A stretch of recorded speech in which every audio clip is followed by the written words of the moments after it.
Welcome to the Pop Show. I'm Miriam. And I'm Lachey, aka Shay. And today's topic is no man bashing. Okay, anyway, I have a check-in moment though before we get started, okay? What is that? Anyway, so my check-in moment is with my dad. We had a very intimate talk about men on the way to our Arizona trip family vacation. And basically, I was just expressing my frustration with men after my experience with my divorce. And then I was just like telling him, like, you know, Dad, I'm done. I'm tired. I'm sick of men. And he was like letting me know, basically, like, it's men out there who feel the same way about women. Wow. And I was like, excuse me? And he's like, no. He was like, it's a successful man out there who is out there just for you. And he was like, and he's feeling the same way. Like, he's sick of superficial women. He's sick of women who don't want to make anything on themselves. He was like, it's a man out there who's very successful and just don't want to just date anybody. Exactly. And I found that very hard to believe, because I'm like, he's a man. Like, men, I can't see a man without a woman, because that's what men like. Men love women, so I always see men with women, right? So I was like, wow, I didn't think of it in that perspective. And then just me letting my guard down and telling him how I felt, like just being so over men, he kind of gave me like a little hope. Like, no, don't be like that, because it's somebody out there just for you. Right. They're sick of it too, and guess what? Y'all two gonna meet, because y'all gonna be sick of, you know, the opposite sex, pretty much. Exactly. And I was telling him, like, I'm so sick of men, because nowadays, you remember back in the day how they used to be like, I want a woman who can cook. Now they need a woman who has money. Like, since when that been a priority for a man to want that, when you are supposed to be the provider of a family, right? You know what I mean? Yep, exactly. So for me, I'm thinking, like, why do us women have to work extra harder than we should, just to get a man? Exactly. So and even more harder than that to keep them. Hello. Yeah. So I was just like, I'm over it. But that's why, so when we came back from that trip and him talking to me and just pouring into me the good things about men and whatnot, I was like, okay, you know what? My perspective kind of shifted a little bit. Good. So now I'm like, okay, I'm ready to let my guard down a little bit and see who that special one person is for me out there. Right. Like, where you at? Come find me, because I'm ready. But I think I know who he is, but we're not going to talk about that right now. Okay. Going into the show, we I just want to put a disclaimer out there also. This show is specifically for those people out there that think that our show is is regulated towards bashing men. Like, some people have commented saying, well, just because you guys are single mothers don't mean that men necessarily are bad. You know, this could just be your experience. So we want to touch on that in particular. We're just saying that these shows are dedicated to expressing how we feel concerning our experiences, and moving forward how we've grown from them and how we're going to become better women and make better choices concerning, you know, relationships. So absolutely. And then just our own perspective. Exactly. Like, our perspective and our experiences has nothing to do with any other woman. Right. You know what I mean? Like, what you went through, forgive the phone, whoever phone that is. They're going to be fired. It's okay. But we're going to move on. But our perspective on just our experience, you know. Right. So can you talk about a little bit about your Well, before I get into experiences? that, I wanted to touch on what you said in your check-in moment, because I have a cousin that's actually engaged to be married. So shout out to Chase. Hey, Chase. cousin. Hey. He actually has probably been celibate for 6 years. Yes. And he's a handsome, tall guy. He worked as a manager of the nutrition center before, but now he's an EMT, trained to be a firefighter. Wait a minute. Hold on. The fact that a man is celibate, like, where can you find that nowadays? Like, seriously. Okay, you can keep going. I just have to Okay, yeah. put that So out. he's tall. He's like 6 feet, like on both sides of the way he engaged. All right, Chase. Hold on. Right. Let me calm down. I'm getting real thirsty. Because now. I really love my future cousin-in-law. Like, she's a beautiful woman. She's really has saved herself from marriage. So they met. Their story is actually very beautiful. But long story short, he was celibate for 6 years, and he went through a series of dating, you know, like different women. And we talked about it, and he was saying how it was so much more easy just to see who was for him and who was not for him, because he was celibate. So as he continued to date he saw how how much more clear it was, and he liked it, of course, and he did it for God because he really wanted to bless marriage. So he's engaged. He proposed to his fiance, and she wanted the wedding to be a year from when he proposed, and he said, "No, we're gonna do 6 months." That's the time limit. So he has because he ready to get a band on. He like showing that he's ready and everything. He ready. He ready to hit that. It's all right. You know what? I'm not doing this with you. But the point is, there are good men out there, and I know one of them. But you know what? I'm so glad you shared that with me, because you don't find that nowadays. Like, everybody feel like they have to test the waters to see, and that's like the biggest struggle. Like, get to know me outside of sex, because like you said, you can think clearly and more logic. You can think about the real stuff that's going to happen in a marriage, because at the end of the day, marriage lasts between 10 to 30 minutes, and then you still have the rest of the day to live with that person. So it's like, get to know the other person before laying down. Like, and I pray whoever my person is, that he is just as disciplined. Oh yeah. Like, he started practicing that before we even met. So then when he meets me, like, he's like, you know what? No, I want to get to know her mind, her soul, this, that. So then when we really get together, it's like, ooh, that first when you consummate. Rated R, bro.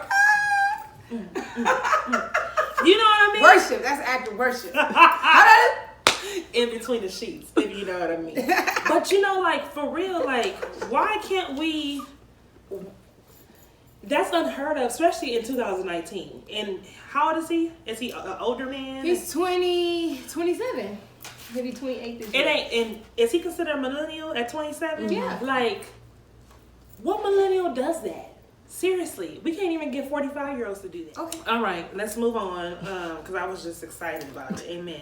Yeah, amen. You down there? So, yeah, I'm down. So, for me, I want to talk about, my experience, and the reason why I was so off of men is because of the cheating. It seemed like that you have the 50-50. You have men who cheat, and then you have men who don't. So, did you have any experience with men with cheating? Like, I think I was off of men due to cheating, and that's what kind of gave me a bad taste with men. But then I have to think about, like, no, it's a lot of great men around me. I have my father, for example. I have uncles. Yeah. I have actually friends who are great husbands and great fathers who never participated in that. So when I look at them, I'm like, okay, all hope isn't gone, because I have a group of people who I see who cheating is not an issue. Yeah. That's true. I feel the same way for a while. I never really was off of just men in general. I was off of, like, for a period of time, black men. Girl. And that might be surprising for some people to say, because I always loved, like, my culture, but it was just a short period of time, maybe like a month or two. But prior to my ex, I had never experienced, like, cheating in a relationship or anything like that. Like, I thought that existed, like, on movies or, like, dramas and stuff like that. Like, she got cheated on, and a baby here, baby there, until it happened to me. Movie drama. Yeah, like, I feel like my life turned into a movie. Like, seriously, I was a main character, and it was a terrible movie. But now everything is better. But I feel like there's a lot of good men out there, and I know some of them, but some of them I've dated, and God has told me they're not for me, and it's been a frustrating thing. But yeah. Yes, I don't know what the Lord's gonna talk about when it comes to Michael B. Jordan, but shit, girl. She might edit that one out. It's all right. So sick of her. Yeah, I mean, I can understand how you can feel that way, though. Like, after you're married, like, because I've never been married again, so, like, once again, I've never been married, so I can understand why you feel like that in particular, because once you're married, you make that vow before God and your family and friends, and it's like, for that to happen, I can only imagine, And then I feel like, with me, I always think about, like, when people are in relationships, if cheating is an issue for you, it was an issue for you before you got married. Right. So my thing, in my mind, I'm thinking, like, no one's forcing you to be in a monogamous relationship. Just do you, have a good time, sow your wild oats until you're able to just be with that one person, and then do you. Because I think it's not fair for you to be like that, and then you have somebody who is monogamous and wants to be in a relationship, but you're not there. And it's okay not to be there, like I said, because it's like, you're young, have a good time, be free. But when you're committed in a relationship and the other person thinks that you're committed only to them, it's just not fair. You know what I mean? To bring that other person along the ride when you're not there yet, and that person is. Right. You know what I mean? So selfish. And then sometimes men may not necessarily, from my experience, when I've talked to them, may not necessarily know that that's not what they want until they're in it. You know, and that's not necessarily a good thing, but it's realistic. So. But and then okay, so if that's the case, is this in dating? They didn't know until they didn't want it, or when they got married? Well, you know, I can't honestly say it had to be when you were dating, because if it was when you got married, you would know when you were dating, right? Right. That's what I'm thinking. Yeah. Yeah. So I would say that maybe when they're dating, and then they just ignore signs or whatever. Like, right. We all do sometimes, but right. to take it as far as being married, I don't know. Okay, so I have a question for you.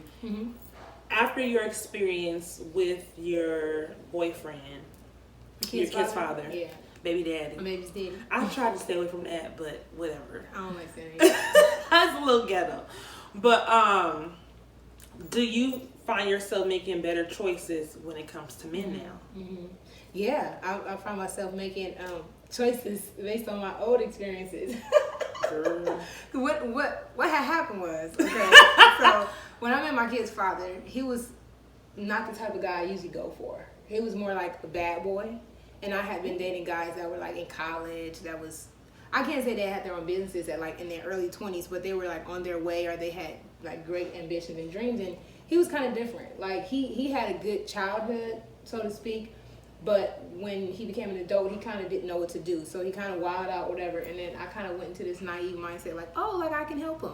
You know, I can fix him. I can change him to get back to who he was. You got that savior complex. Exactly. That's what I have. So when I dated him, my friends and my family knew that he wasn't a good guy for me because he wasn't what I was used to. We weren't compatible in different ways and all this other stuff. But I was like, okay, let me try it out. Since I'm not married yet, or since I'm not with nobody that I really, you know, see myself in the future with, maybe he's the one, you know, something different. And he wasn't, you know, and so now I know, like, I should stick to what I know that I like, you know, the type of men that are more respectful, that are not selfish, and that in those ways and stuff like that. So yeah, I'm making way better choices now, and I'm happier because I know me. You know, I know what I want, I know what I'll tolerate and what I'm not going to tolerate. Going back to the check-in with my dad, he mentioned to me, like, if I never went through my experience or having a bad experience, I'll never choose a better man because of your experience. Like, you only want better for yourself when you did bad for yourself, if that makes sense. So I guess in a sense, I thank God for the experience because now I know that I have a no tolerance for foolishness. That's right. You know what I mean? Yeah. So now it's like everything I had, I want the opposite of. And I can say that my ex-husband is just a complete,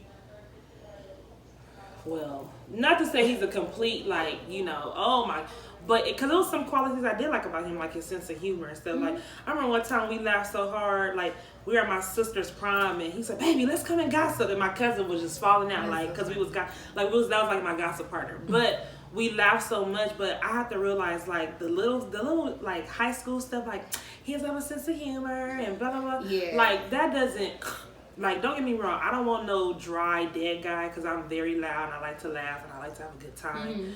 But that is not my main thing. I'm thinking of, like, okay, a man who has stability, a man who's not a mama's boy, a man who can hold his own, a protector, a person who reads his word with the understanding.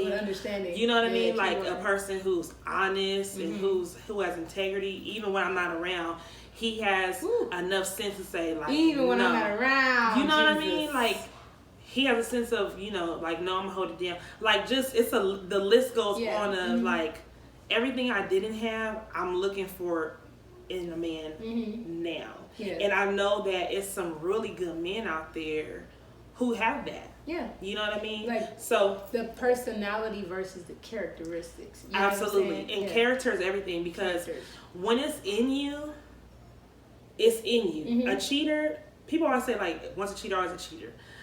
Sometimes I can see that to a certain extent because like even if you stop cheating, I think in back of your mind, like if you see a woman, you still have those inappropriate thoughts that might not be just coming out to the forefront. But a person who doesn't have that character in them, it's like a girl can walk by butt naked and you with your woman, it's like, oh, her booty big. Like it ain't nothing to you. You know what I mean? So it had, like you said, character is everything.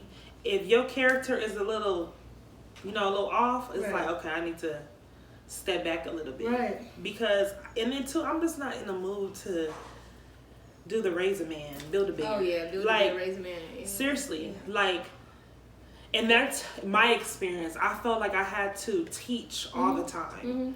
And don't get me wrong, like women, we are the helpmeet. We are supposed to help our men, but know something. Yeah. And I feel like it's a lot of men who know something, and then it's a lot of men who just be like, oh Lord, like you want me to teach you nothing? Your dad teach you nothing? So it's like a 50-50. Yeah. And I'm always running around the other side of the 50 instead of the good side. Instead of the good side of the 50%, if that makes sense. Yeah. And there's some trifling women out there too. Yeah. Don't get me wrong. And I've learned about trifling women. Like, it's some trifling women out there too. I've learned that from dating non-trifling men. That's crazy, right? Like, I didn't know.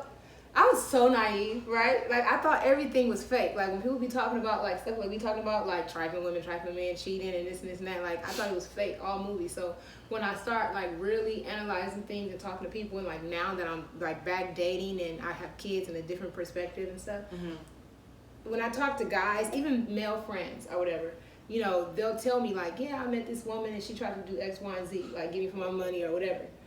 Just like cheat on them or, different experiences they share with me. It's beginning to be more and more real to me. So I'm in the same, like, space that you're in, like realization, like women can be trifling too. So it's not just about all men. Some men have grown cold because the women are women that have hurt them. Yeah. I have a coworker who, and he's so sweet, but he's the kind of person who falls hard. And in his experience with his ex-girlfriend, it was almost like I was there through the whole everything, like when he first got with her up until the end. Wow. And I told him, I said, please don't be the man who turns on the other side because you got hurt, because she was so trifling. Yeah. And he was like, I'm trying hard not to. He was like, because you can't find a lot of black men who would do what I've done. And I was like, please. Like, I was begging him, like, don't go to the other side. Don't go to the dark side. You know what I mean? What's his number? Girl. We'll talk about that after the show. Okay? 555. I hate you. Okay. I hate you. But as far as, like, okay, can you give me some experience of good men that you know and how they treat their women? Well, I did. Like my cousin. A guy that I recently dated, he was a nice guy. He was a father. He had 2 small kids. I don't know if I think I told you about him before. He was very nice, but God just told me he wasn't the man for me. But he never disrespected me. He, took me out. He called me at certain times. I told him it was appropriate, and if I was busy, he would let me go, and he wasn't jealous or nothing like that. If I told him I was out hanging out with another friends or whatever, he seemed like he was a gentleman. He did his thing. He's working on his business, starting his business back up. Homeowner, very nice guy. But God just told me he wasn't for me. But that was one of the first men that I really dated since I've been back dating as a mother and as a Christian woman. Okay. So it's really given me like a fresh air. Like, it's refreshing to see that there are, successful black men that are still, seeking for love and to do things, the right way. And, there you have it. So you dating now than to before you were saved in the church, and it's a completely different. It is different. It's different for a number of reasons, because number one, our standards are different, right? As far as like sexual purity and things like that. So that kind of limits the dating pool, because a lot of men, like you said, don't want to wait for that even inside of the church, right? They're still like, well, that like God really, and then they twist the verses, or they do, they say stuff, or how it goes. And then number two, just having to have that whole like having integrity when you say things, when you do things. You can't wild out. You can't just speak your mind. You know, you have to know the word. You have to really follow God and put things in perspective. So yeah, it's they're challenges, but all the more to see like what type of man I would attract. It's kind of like, it's fun to me to see like who I end up with in the end. I know, because it's as a mystery. I grow, I'm like, Lord, I know you over there developing a man that's for me. You know, it's a mystery. I love it because I even I know a couple single fathers, and it just amazes me, and which is kind of sad to a certain extent, that they have a hard time finding a woman for them. You know, because it's just like you said, we have those trifling women too. But I know a lot of single fathers who do amazing jobs with their kids. And I always wonder, like, wow. In my mom thinking, like, what kind of woman he's going to be with, or who is he going to pick for him. And a lot of times, too, I see them making mistakes is because they're still a man, and men are visual. So, like, I have a friend, I'm not going to put him out there, but though he's a good dad, he still reminds me with his actions that he's still a man, if that makes sense. Like, he's not thinking with this head, he's thinking with the other head, and, you know? So it's like, bro, like, please don't make a mistake, because you're a good dad, but it's like, and I think that's where, like, the balance is off with some of us. Like, we're good in one area, but the other area, like, for me, I would just put out there, I have a slight little shallowness when it comes to looks. Like, I can't do a man with no belly. Like, it was just certain things I was not. I don't like stomachs. I like a little weight on them. I like weight. Teddy bear, I like that. This is the thing. Shout out to Teddy bear, man. No, this is the thing though. Like, I like a man with a little weight because I don't want no skinny thing. Because I mean, I'm thick. So who gonna handle all of this? But what I'm saying is, he has to be proportioned. Like, just a lot of men, like, as far as like heaviness and just, I hate to use the word, but fat men. Like, that was my thing. Like, like I just imagine like how you seen the professor when Jada was sick in the sand and she was Jesus. I be thinking about that, like, oh God, no, you gonna give. So I be thinking about stuff like that, but I was like, let me stop, because the Lord might give me a little fat teddy bear and he gonna treat me nice, So I need to, like, I have to really ask the Lord to help me, because I'm like, Lord, and then because I'm trying to work on my weight, I don't want us to be struggling with weight. Oh, Lord Jesus. I don't want that to be an issue for us, especially health-wise, because I'm always like borderline diabetic. I'm always losing the weight, and then I'm out the clear, then I'm borderline diabetic again. So I think about, like, you know what? If I have a fat husband, we're going to just be messed up, because I like to eat. So I need a husband who's fit and very health conscious. Like, babe, like, our coworker can be like Muffin. Like, one more muffin, you going to be on the other side. But is that like realistic that if you marry somebody at this point, I know you say you like working on it, but will you depend on him to keep you accountable, or are you your first accountability? Well, right now, I believe I should be my first accountability, because I'm working on it as of right now, being single. Okay, great. Right? Yeah, so I'm not going to completely depend on him when it comes to that. But what I am saying is that going into it, because I'm not, if I was to get him right now, because I'm not that strong, it would definitely be a struggle. Right. Like, dang, like, he's struggling, I'm struggling, we're going to be just two fat people Yeah. struggling. You know what I mean? And I don't want that. I don't want that to happen. So, but because I recognize how shallow I am, every guy I've dated have always been fine. But every guy I dated always cheated too. Yeah, and I've been. And I'm like, Lachey, okay, maybe you need to cut it down a little bit when it comes to look. Maybe you should get somebody who's like regular. Like, he's cute, not fine. He's cute, and he got everything else. And it's like, oh, I could do that. Everything else. Everything else. Everything girl. else. She still Like, got to do everything. And when I say everything else, meaning like he just basically like just a nice guy, yeah. I'm corny, just a nice, corny, sweet guy. Yeah. Like, like, I don't know who I end up with, because I got so many different sides to me, but I think the number one thing that I would need is just somebody that's just cool. That just know how to roll. just cool. And just flow. And that's another thing I want to ask you, like, how do you think God considers like what we like? You know what I'm saying? I don't think he cares, honestly. I don't think he cares either. Because I've been to too many people who are married, who have successful marriages, be like, everybody I know, their spouse was not their type, and that's the part that scares me. It's like, yeah. So I'm just like, cool, you know, like I ain't trying to say I'm open to anything, cause I ain't get anything. And then I'll be mad because, like, okay, for instance, my best friend is Tiffany, and then her husband name is Ibn. They're my son's. Shout out. They're my son's godparents. Now Tiffany is very pretty, and Ibn is fine, right? Mm-hmm. But fine was not on her list. Mm-hmm. She had a list of what she wanted, and she got everything she wanted. And I'm like, Lord, that's not fair. Like, how she get everything? I mean, I'm not hating, but it's like, how she get everything she want and a fine husband? But it's like, for people like us, we get everything we want, and then he like, we're not attracted to him physically. So, well, I don't believe God gonna give me somebody that I'm not attracted to. That's the difference between the being attracted to them and them being attractive. Are my definition of what's attractive could not be necessarily this person's definition of what's attractive. Okay. So as long as I can wake up and look at that person and want to be around that person, you know what I'm saying? But my parents weren't attracted to each other. Well, my daddy was like, wait, the shoulder though. Like, what was the shoulder? Like, that means it really messed. I'd be single. That well was really like.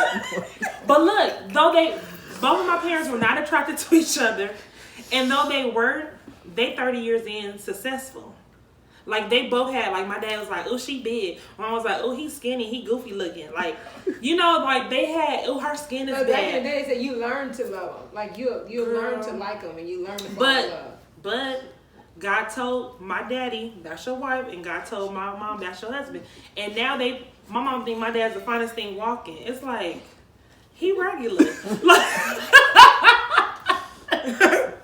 Like, he's so regular, and she regular too. Dog look like her, she regular. Like, y'all both regular, but y'all think keep it together. All I'm saying is, you know. She said, well, anyway. So I don't know. God, because I don't want to cheat on nobody. So I just want somebody. Well, no, but this is the real stuff we gotta talk about. Like, Lord. Our producer's just screaming. She need to keep us together. Oh, wait a minute. But this is for real. Like, I be like, Lord, like. You brought it up. I don't want to be that good.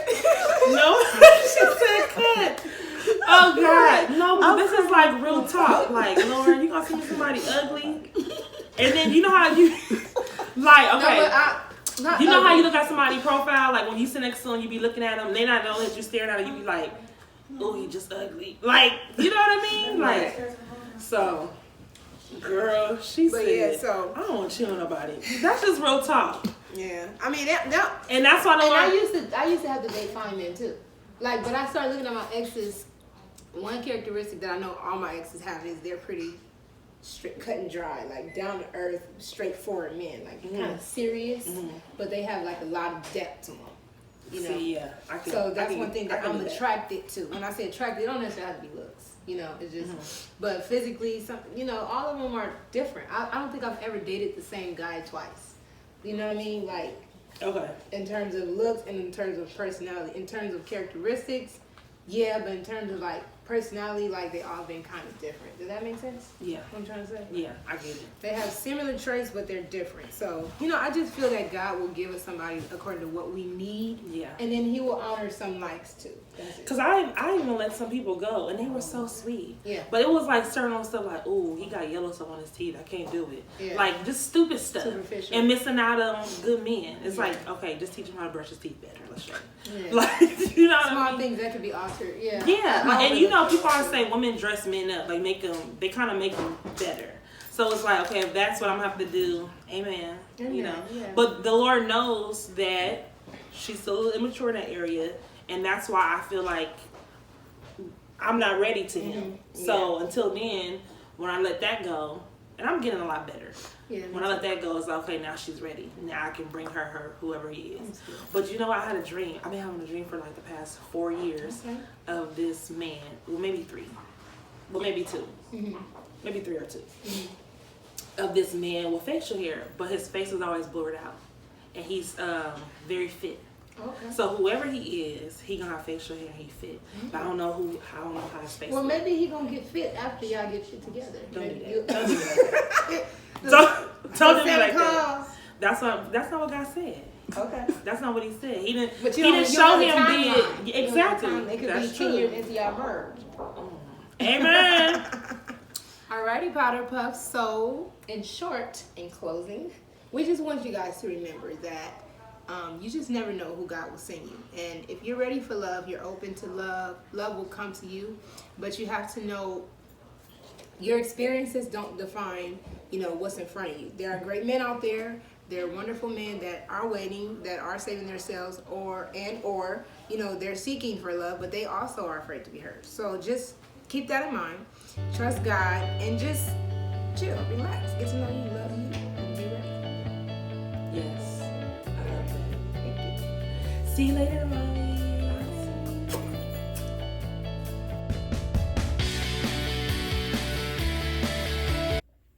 Welcome to the Powder Room Show. Make sure you subscribe to our channel on YouTube and hit us up on Instagram as well. We are on all social media content, okay? Come and join us in our living room. We love you, mommies. Have a good one.